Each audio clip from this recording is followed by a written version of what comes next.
Sa kabila ng kagalakan, nauuwi na ang drug convict sa Indonesia na si Mary Jane Veloso na hanggang naman ngayon ang kanyang pamilya para sa kanyang kaligtasan. Kung sakali kasing makabalik na ito sa Pilipinas, ikukulong si Mary Jane sa Piitan kung saan naroon din nakakulong ang illegal recruiter niya noon. Ang balitang A to Z ni Kim Salinas. Mensahe ko sa ating mahal na Pangulo, ilagay niya sa safety ang aking anak. Ito ang maluwaluhang pakiusap ng tatay ni Mary Jane Veloso na si Mang Cesar kay Pangulong Bongbong Marcos. Sa kabila kasi ng excitement na uuwi na ng Pilipinas ang anak, kakambal naman ito ang pangamba para sa kaligtasan ni Mary Jane.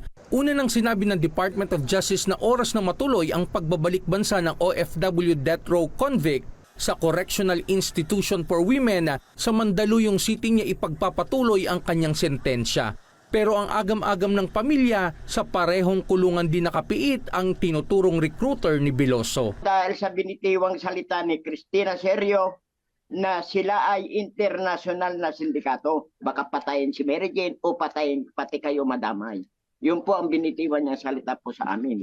Kaya po natatakot ako dahil noong bago-bago po nakakulong si Mary Jane, hinaharas po kami, pinapasok kami ng bahay na may mga armado. Papatayin daw po si Mary Jane sa kulungan at isa-isahin daw po kaming buong pamilya. Yun po ang sinabi nila noon. Kaya po natatakot kami. Kaya naman muli nilang hiniling ang clemency mula kay PBBM para makalaya na ng tuluyan ang anak. Kaya mahal na mahal ko po aking anak. Kaya naiyak po ako, nagdusa siya na walang kasalanan. Pero paliwanag ng Department of Justice, hindi natin pwedeng talikuran yun pagkadating dito, automatically kailangan nating i-pardon siya or executive clemency kasi magiging parang pagtalikod naman sa usapan sa Indonesia kasi humanitarian gesture ito It would not be good.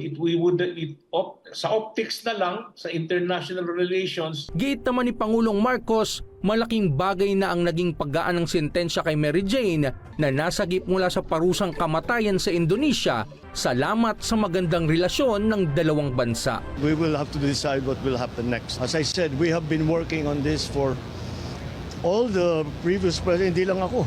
10 years na ito Sa ngayon, iniutos na ng DOJ sa Bureau of Corrections na tiyakin ang seguridad ni Veloso habang puspusan na rin ang pag-aasikaso upang maisakatuparan ang pagpapauwi kay Mary Jane.